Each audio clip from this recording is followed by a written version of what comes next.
Wondering how to improve your odds on a grade 7 probability test? You've come to the right place. Our learning targets today are events and outcomes, probability of a single event, experimental and theoretical probability, compound probability, independent and dependent events, and sample spaces. First, let's talk about events and outcomes.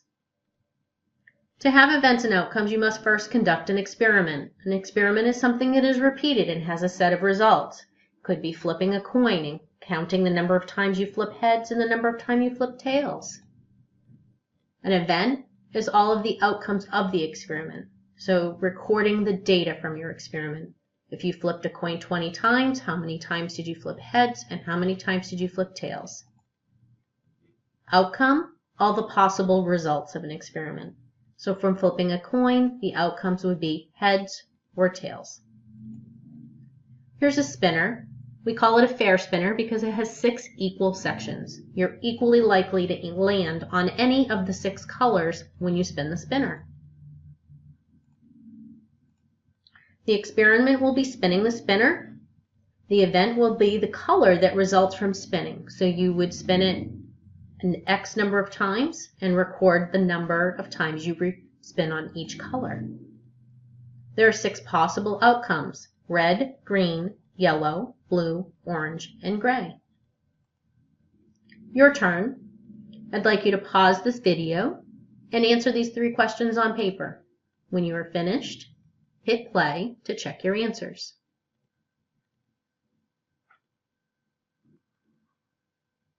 Welcome back.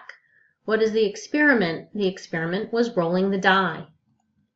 What is the event? The event was rolling specific numbers. And the outcomes were 1, 2, 3, 4, 5, and 6. Now let's describe probability. Probability is the chance or likelihood an event will occur. The event, remember, could be flipping heads, flipping tails, rolling a 1, so on. Here's how we describe probability. If something has a 0% chance of happening, we say it's impossible. So impossible would be describing a 0% probability. If something is 50%, 50-50, like flipping a coin, we'd say it's as likely as not likely or equally likely to happen. If something is 100% going to happen, for example, the sun will rise tomorrow morning, that we say is certain. It's 100% or certain. If something is 3 out of 4, then we say likely. If something is 25%, we say unlikely. A 1 in 4 chance, unlikely to happen. Your turn. Use those descriptions to describe the likelihood of the four following probabilities. Please pause this video, write your answers down. When you're ready, hit play and come back and check your answers. Welcome back. Describe the likelihood of rolling a 1. Rolling a 1 is 1 out of 6, so that is unlikely to happen. Describe the likelihood of flipping heads on a coin. Equally likely. You have a 50-50 chance. 3. Describe the likelihood of the sun rising tomorrow. That is certain. It is a 100% chance that the sun will rise tomorrow. 4. Describe the forecast of 75% chance of snow. That's 75% or 3 out of 4. That is likely to happen. Now let's talk about probability of a single event. This is the formula we would use. So the probability of a single event could be rolling a 1 on a number cube or flipping heads on a coin. So we take and we write a ratio. Probability is a ratio of the number of favorable outcomes divided by the number of possible outcomes. You can express probability as a fraction, a decimal, or percent. If you write it as a fraction, it must be in simplest form for your final answer. So let's talk about the probability of rolling this number cube, this 6-sided die, and rolling an odd. We have 3 sides of the die that are odd out of 6 sides. So there are 3 favorable outcomes, 6 possible outcomes. We have the numbers 1, 2, 3, 4, 5, and 6. And out of those 6, 3 of those are odd. We want to simplify that, so our final answer is 1/2. Your turn. Please pause this video, answer the 3 questions on your paper, and when you are complete, come back and hit play to check your work. Welcome back. Number 1, what is the probability of drawing a heart? There are 4 hearts out of the 7 pictured cards, so your probability of drawing a heart is 4 out of 7. Number 2, what is the probability of drawing a diamond? 0. There are no diamonds in these 7 cards that are displayed. Number 3, what is the probability of drawing an ace? 1 out of 7. 1 of the 7 cards is an ace. Now let's talk about experimental probability, which is how often an event actually occurred. So you're given data here. You're told that the number cube was rolled 100 times, and it's showing you in this table of values that a 1 was rolled 14 times, a 2 13 times, a 3 16 times, a 4 rolled 19 times, a 5 21 times, and a 6 17 times. Please use this data to find the probabilities listed. Pause the video and write your answers down on paper and hit play when you're ready to check your answers.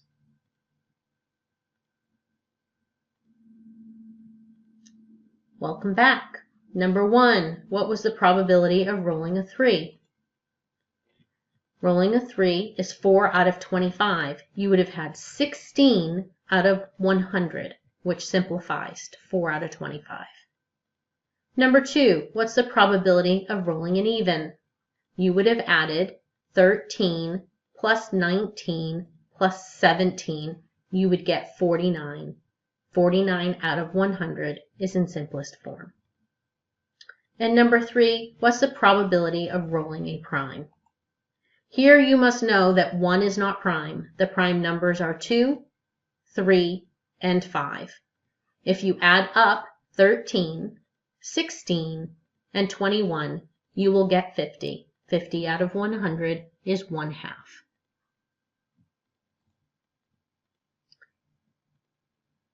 Your turn. You can use experimental probability to make a prediction. We're told that an insurance company has data that shows that 6 out of every 25 customers buys flood insurance. If an insurance company has 550 customers, how many would you predict would buy flood insurance? My hint would be to use a proportion. Please pause this video, do your workout on paper, and when you're ready to check your answer, come back and hit play.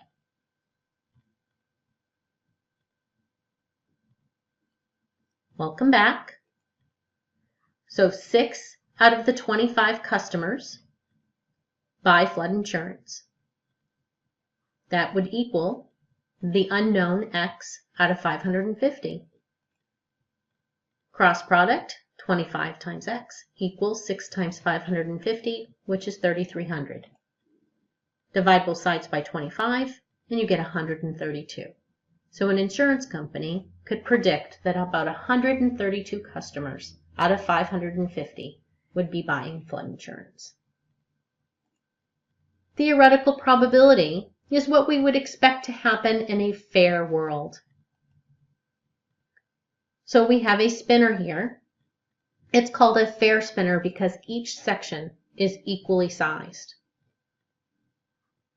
Please take a moment, find the 3 probabilities below, pause the video, show your work on paper, and hit play when you're ready to come back and check your answers. Welcome back. What was the probability of spinning green? We have 2 out of the 8 sections that are green. So 2 out of 8 simplifies to 1/4. Probability of not blue. Only one of the 8 sections is blue, so not blue would happen 7 out of the 8 times. What is the probability of spinning yellow or red? We have 1, 2, 3, 4, 5 of the 8 sections, so we have a 5 out of 8 chance of spinning yellow or red. Now we're going to talk about the fundamental counting principle. This is where you take multiple choices. When you have multiple choices, the clothes in your closet, you have an outcome, choosing sandwich options at Subway, ordering a pizza.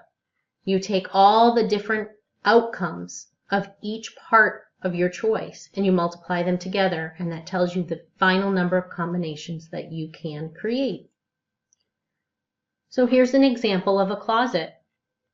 We have 4 bottoms, 4 shorts and pants. We have 3 tops, and we have 4 pairs of shoes.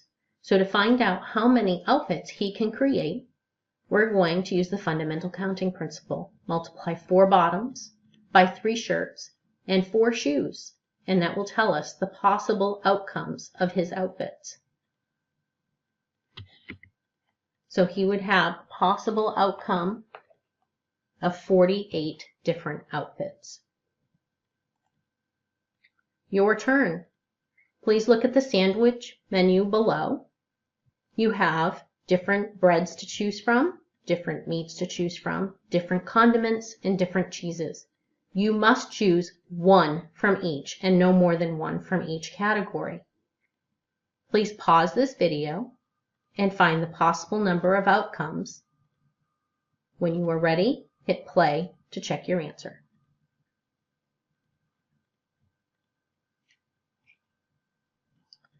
Okay, let's go ahead and check our answer.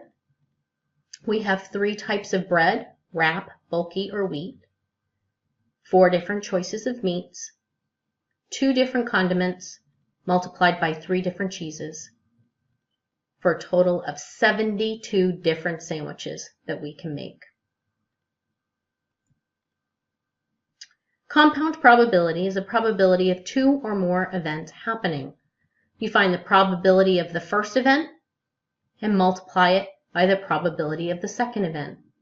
If you have more than 2 events, for example 3, you multiply the probability of each event together. You could have multiple, 2, 3, 4, 5.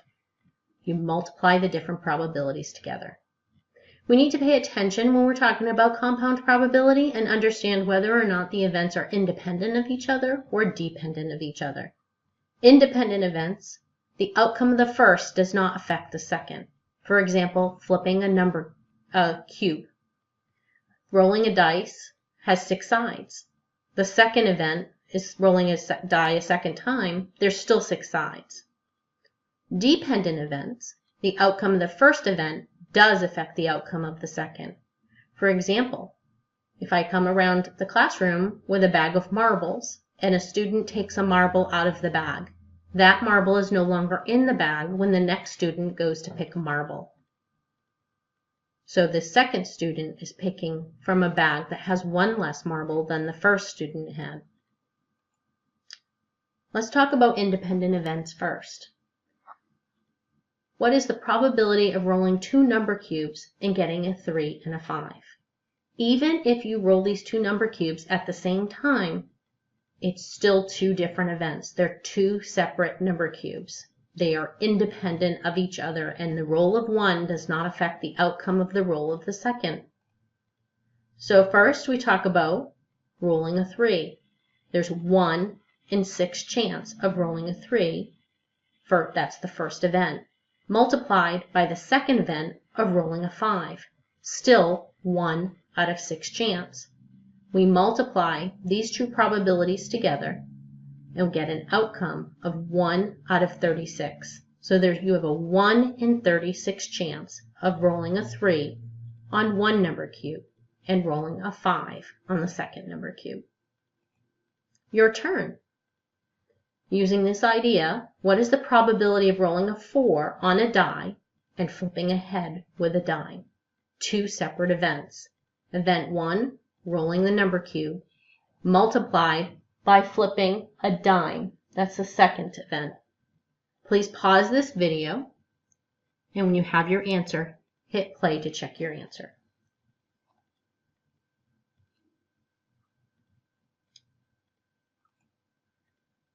So the first event was rolling the number cube. Rolling a 4 on a number cube is 1 in 6 chance. Multiplied by the second event, flipping a head, which is 1 out of 2. Multiply these two events together, you get 1 out of 12. Now we're going to talk about a dependent event. I have a bag of marbles. The bag of marbles has 7 blue, 4 yellow, and 9 green marbles. We want to talk about the probability of drawing a yellow and then your friend draws a blue. So reminding you that when we do this, you have 7 plus 4 is 11, plus another 9 is 20. There are 20 marbles in the bag. So when you go to choose a marble, you're choosing from 20 marbles. When your friend chooses a marble, you've already taken one out of the bag. So now they're choosing from 19 marbles. So the probability of you drawing a yellow is 4 out of 20. When your friend draws, and they're going to draw blue, there's still 7 blue marbles in the bag because we're going off the probability that you were going to draw yellow. So they still have 7 blue marbles to pick from, but there's only 19 marbles left in the bag. So the probability of your friend drawing a blue is 7 out of 19. Compound probability, 2 different events. We're going to multiply these probabilities together and simplify. When you do that, you get 7 out of 95. Your turn. You're at a party with a bowl of jelly beans. The bowl has 7 green, 4 pink, 3 orange, and 6 purple jelly beans. I'd like you to pause this video and determine the probability of picking a pink and then a purple. Please pause the video, and when you're ready to come back and check your answer, hit play.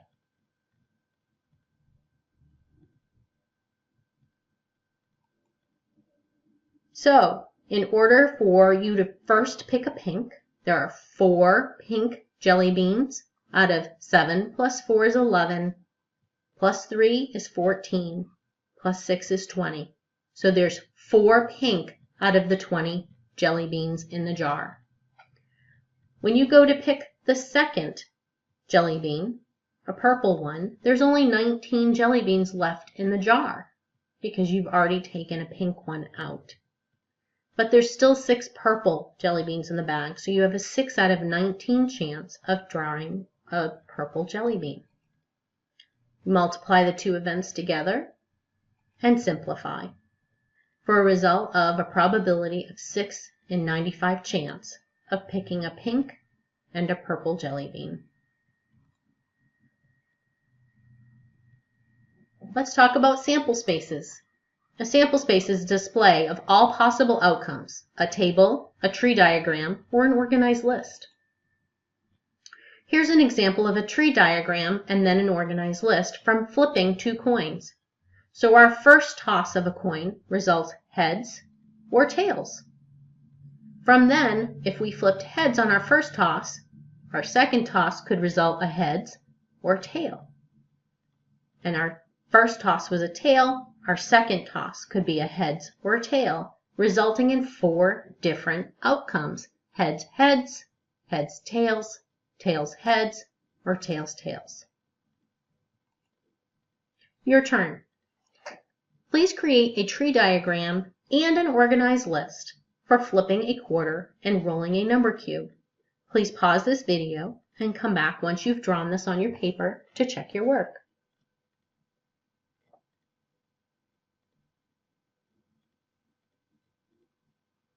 Okay, let's check your work. So our first event here was flipping heads or tails. So we have our first branches, heads or tails. And from heads, we could then have rolled a dice and done heads 1, heads 2, heads 3, and so on for all 6. Tails, same outcomes. Tails 1, tails 2, tails 3, tails 4. So for a total of 12 different outcomes. Here's an example of a table. This is from rolling 2 number cubes. We have the first roll and all 6 numbers from the die, and the second roll across the top, all 6. So the possible outcomes, there's 36 possible outcomes. 1, 1, 1, 2, 1, 3, for all the different 2-pair combinations from rolling number cubes, for a total of 36. Your turn. I would like you to create a table to display the outcomes for flipping a dime and rolling a number cube. Please pause this video, create your table, and come back when you're ready to check your work. Welcome back. Here's what your table should look like. You should have 12 different outcomes, heads and tails for your coins, and 1 through 6 for your number cube. So your 12 different outcomes: 1 head, 2 heads, 3 heads, 4 heads, 5 heads, and so on. Thanks for joining me today, and good luck on your assessment.